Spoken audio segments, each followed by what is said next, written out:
Aku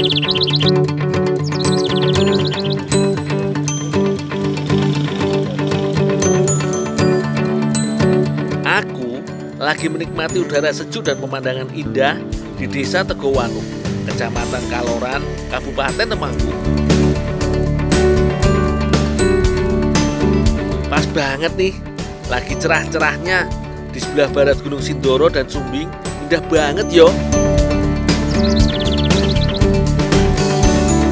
Makanya aku menikmatinya dengan sepedaan di sawah sekitar rawa.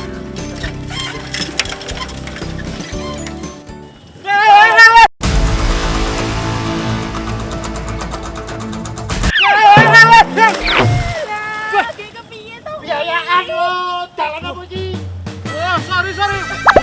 Api. Walah, hati-hati toh.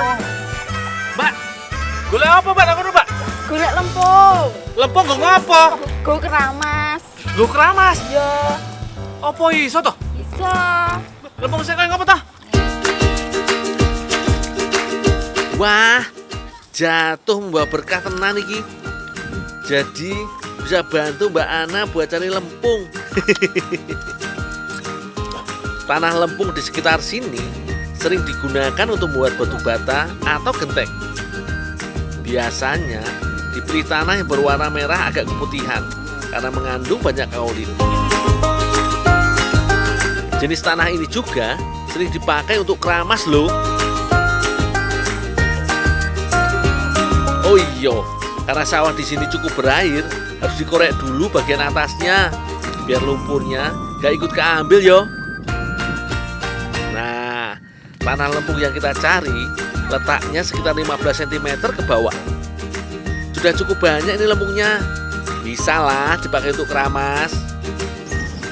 Ya wis yo. Wis cukup iki. Sithik meneh, Mbak. Wis. Iso nggo masak iki, Mbak. Oh ya wis yo. Bar iki wis yo.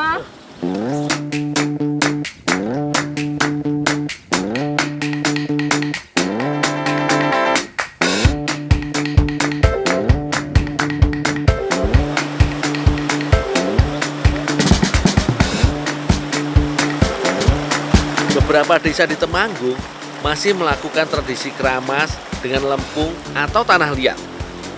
Nah, Desa Gemawang, Desa Tegowulu, Kecamatan Klodran masih melakukan tradisi ini sampai sekarang. Pas banget iki, ada sungai yang airnya bersih dan bagus, bisa keramas di sini. Sekalian mandi dan bersih-bersih gara-gara jatuh sawah tadi. Seluruh badan jadi kotor iki. Mbak, tak njaluk lempungnya, Mbak. Ngopo kowe ndol njaluk ukuran di rambut ke keramas. Ora tak nggo keramas kok, tak nggo masak lho. Mau masak apa? Masak godhong kates, ben ra pahit. Walah, hasil sampeyan iki wae pisan. Oke kan? Oh iya.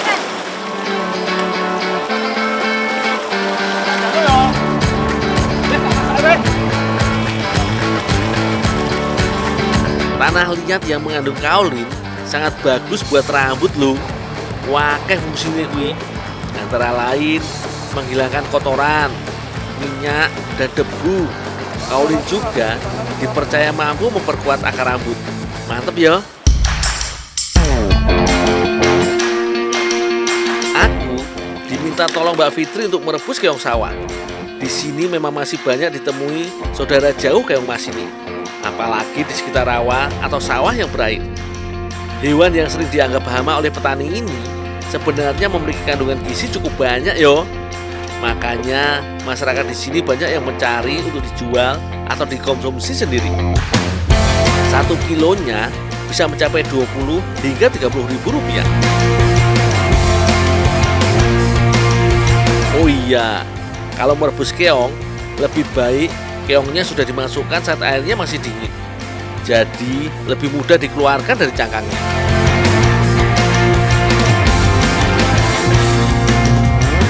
Sip, sambil menunggu keongnya matang, aku mau merebus daun pepaya dulu. Nah, inilah alasan aku minta lempungnya tadi. Teman-teman, ada tips nih gimana caranya masak daun pepaya supaya nggak pahit. Nah, caranya nih, ditambahkan tanah liat atau tanah lempung. Jadi fungsinya tanah lempung ini dia akan menyerap rasa pahit yang ada di daun pepaya. Boleh dicoba. Daun kates atau daun pepaya bisa diolah jadi bermacam makanan. Sayangnya daun pepaya lumayan pahit, jadi tidak semua orang suka. Nah, lempungnya mau aku pakai sebagai campuran saat merebus daun pepaya. Selain dimasak dengan tanah liat, daun pepaya juga bisa direndam dulu dengan air garam atau direbus berulang-ulang sampai rasa pahitnya hilang. Tapi tetap yang paling efektif menghilangkan pahitnya yo lempung iki.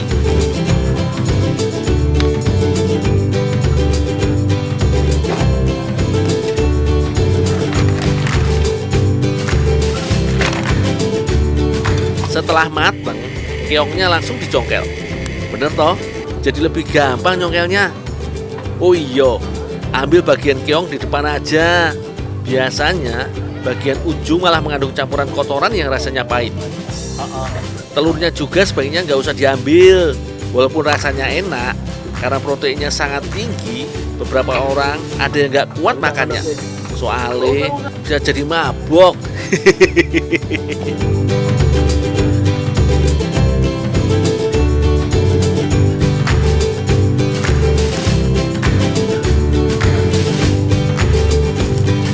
Kalau daun katesnya udah mateng, tinggal cuci sampai bersih, sampai semua tanahnya hilang.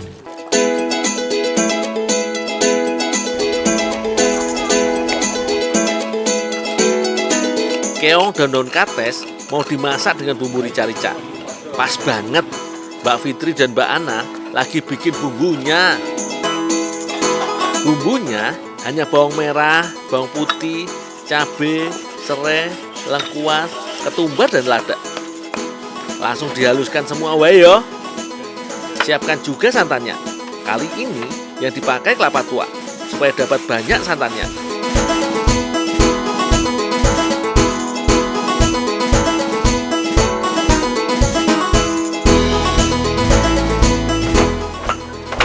David, ini daun pepaya sama keongnya udah direbus. Oh iya, makasih Ndul. Taruh situ aja ya. Iya, Pak. Untuk mempermudah masaknya, daun pepayanya dipotong-potong dulu. Sayuran yang satu ini teksturnya cukup keras dan tebal. Jadi, meskipun udah direbus lama, dengan lempung tetap masih segar loh. Keong sawahnya juga dipotong-potong supaya bumbunya lebih meresap. Ini Mbak Ana keongnya saya masak. Ya.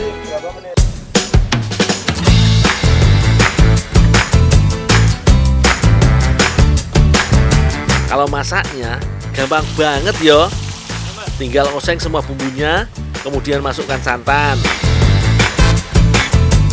Terus tambahkan daging keong. Tunggu sebentar sampai bumbunya meresap. Beberapa tahun lalu, keong sawah sempat rame namanya karena banyak yang menggunakan sebagai pengganti daging sapi. Soalnya waktu itu daging sapi harganya lumayan tinggi. Ya, walau masih kalah dengan daging sapi, protein pada keong sawah mencapai 2/3 dari protein daging sapi. Lumayan lah untuk hewan yang masih jarang diolah. Sip, terakhir daun pepayanya. Gak perlu terlalu lama, kan daunnya sudah matang tadi. Wah, dari aromanya aja udah enak banget iki. Jadi gak sabar nyobainnya. Bentar, tak makan dulu yo. Wes lapar banget iki. Ayo Ndul, udah mateng. Ana, cobain. Ya, ya. Daun kates dan keong sawah ini ternyata jadi pasangan klop kalau dimasak bareng. Rasanya bisa menyatu. Apalagi kalau rasa pahit dari daun pepayanya udah hilang. Ayo Mbak, nambah. Kalau aku sih jelas nambah tanpa disuruh. Enak banget ya. Keong sawah padu sama daun pepaya. Kandungan manfaatnya juga bisa saling memperkuat. Soalnya daun pepaya dan keong sama-sama bagus untuk menurunkan kadar gula dalam darah. Selain itu, katanya Juga bagus untuk orang yang memiliki penyakit kuning atau lever.